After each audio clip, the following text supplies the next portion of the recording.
सोचिए एक ऐसा ऐप जो व्हाट्सएप जैसी दुनिया भर में मशहूर मैसेजिंग सेवा को टक्कर दे सके।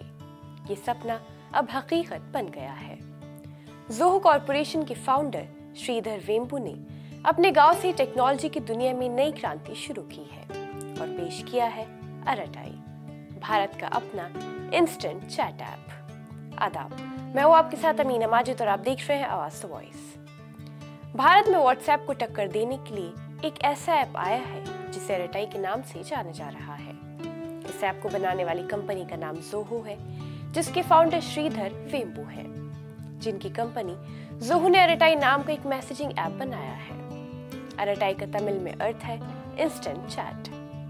ये ऐप भारत में डेटा गोपनीयता और स्थानीय तकनीक को बढ़ावा देने के लिए बनाया गया है और इस ऐप को तेजी से प्रमोट किया जा रहा है। श्रीधर वेम्बू फोर्ब्स के हिसाब से 2024 तक $5.85 बिलियन की कुल संपत्ति के साथ भारत के 39वें सबसे अमीर व्यक्ति हैं। उन्हें 2021 में पद्मश्री से भी नवाजा जा चुका है।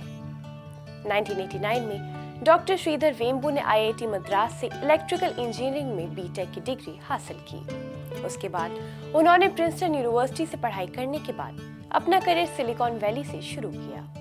वहाँ अच्छी नौकरी और कामयाबी के बावजूद उन्होंने भारत लौटने का फैसला किया। 2000 में वो तमिलनाडु के गांव में आकर बस गए, क्योंकि उनका सपना था कि भारत के गांव से एक वैश्विक टैंक कंपनी बनाई जाए। इस तरह ज़ोहो कॉरपोरेशन की नींव पड़ी। श्रीधर ने शुरू में कंपनी का नाम कुछ और रखा, जो बाद में ज़ोहो कॉरपोरेशन बना। उनकी खास बात ये थी कि सब उन्होंने गांव से किया, किसी बड़े शहर से नहीं।